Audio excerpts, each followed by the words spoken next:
It doesn't seem like there is a week in the news cycle that you can't get away from somebody blaming video games for the world's problems. And I don't want to talk about video game violence for the duration of the existence of the show, but I can't help but see when stupid people get a microphone or a blog nowadays, everyone can say whatever they want, wherever they want, why they need to be stupid people. If you remember Ralph Nader, he ran for president and failed a few times. So clearly he is in the best place to tell people what's wrong with their lives. He has now come out and said video game companies create electronic child molesters. I don't know what that means, or if he's, clearly the video games are not molesting your children, so it's just another way to get your attention to say we need to blame violent video games for, anything that's violent in the world. He says, we are at the peak of violence in entertainment. Television violence, unbelievable. Video game violence, unprecedented. I'm not saying this is the best part. Whenever somebody wants to change something, ban something, get it out of sight, they always start off with basically the same sentence, altered to whatever the topic might be. I'm not saying he wants to... Wait, what? I'm not saying he's talking about the president. He's talking about President Obama's plan to look into the effects of violent video games on fragile little minds. He's saying, I'm not saying he wants to censor video games. I think he should sensitize people that they should protect their children family by family from these kinds of child molesters. That's stupid. That's a stupid man. He goes on to talk more and more about how,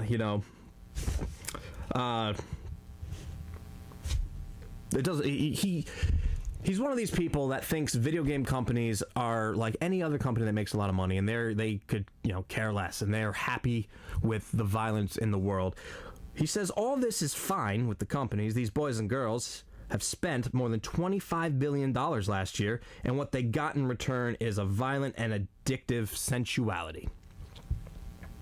Now, $25 billion is a lot of money, and $25 billion encompasses the entire video gaming industry.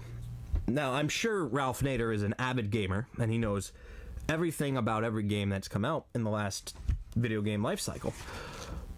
But what I was wondering is if the Nintendo Wii was the best-selling console of this current generation, which is, more or less over with.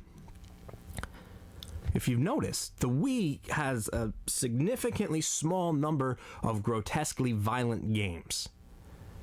It's more of a family-friendly game where you get to play all these various party games, sports games, all kinds of dance around and move games, none of which are really all that violent.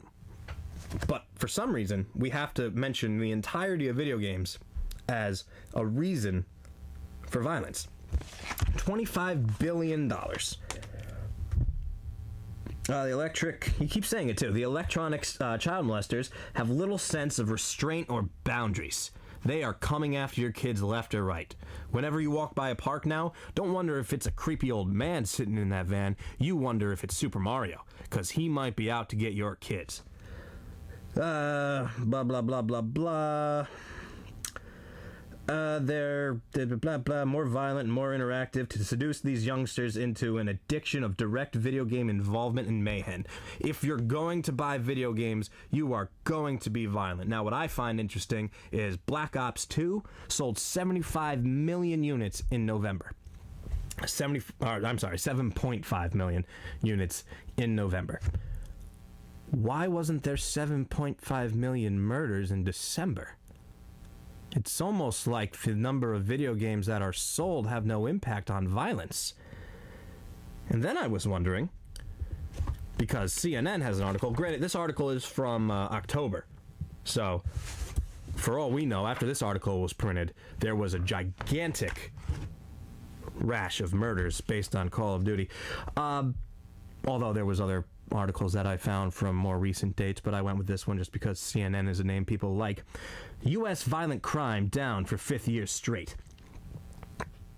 That's weird. How could it be going down for 5 years if the video game industry made $25 billion and if there's violent video games and Black Ops sold $7.5 million in December or November? How could it be going down? The report of all crimes reported to the police nationwide showed slightly more than 1.2 million violent incidents nationwide, while property crimes hit a 9-year low. 1.2 million? That's nowhere near 7.5 million. But I thought video games were causing mass amounts of violence. Among violent incidences reported to police, murders were down about 0.7%. This is from the year before. Robberies dropped 4%. Aggravated assault declined 3.9%. And forcible rapes were down 2.5%. That's weird. That's so weird. How could violent video games have such a huge following and violent crimes be going down? And then I was considering, perhaps violent video games are not making people who are violent more violent. Perhaps they are an escape from their, craziness. Maybe they've decided that they can, a lot of people do this. You don't have to be crazy to find video games to be relaxing, no matter what, type of video game you're doing, whether you're playing Cooking Mama or you're, playing generic military shooter, Medal of War, Call of Honor 5. Perhaps they play these violent video games to, for non-violent purposes. Perhaps they're playing the violent video games to let out their rage. Maybe they're using it as some kind of therapy. Because, I know whenever I'm having a rough day, I like to come home and play video games because it's something I like to do. And I have a lot of video games, most of which are probably rated M. And I haven't been keeping track, but I'm fairly certain I haven't murdered anybody.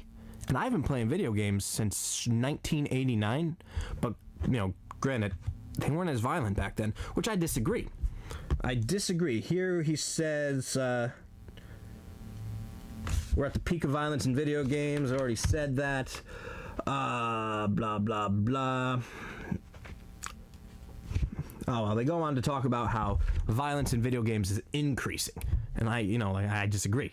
I feel as though violence in video games is probably the same as it's ever been. When you blow someone away in Doom, you're shooting them and they're dying.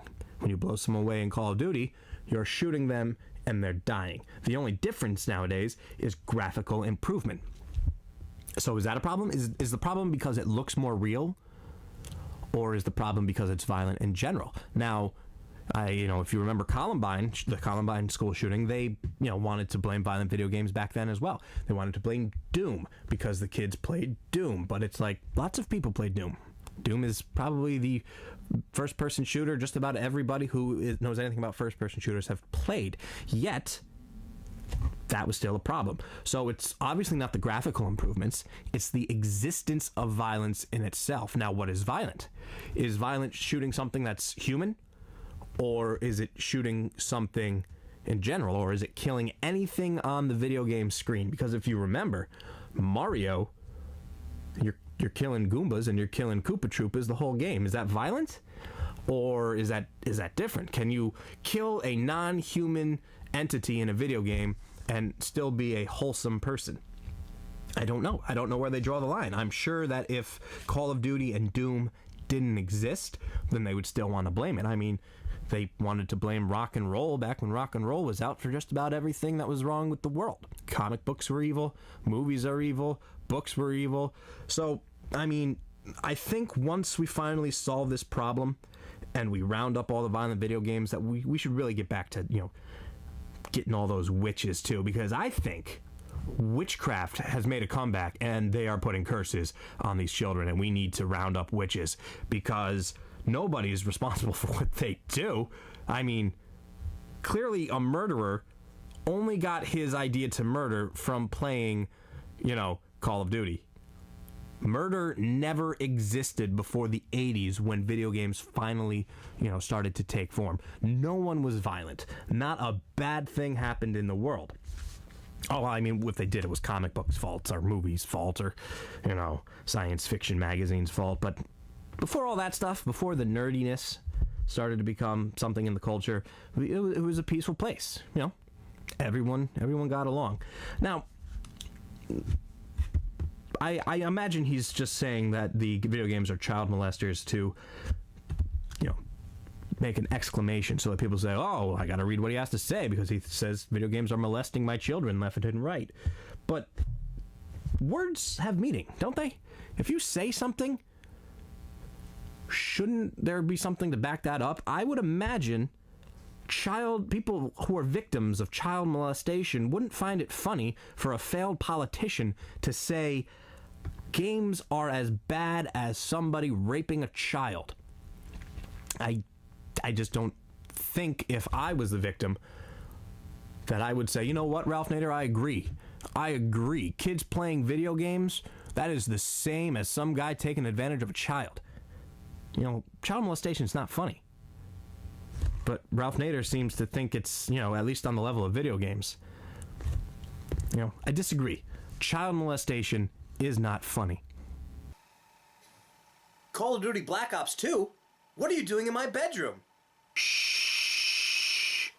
I'm here to molest you.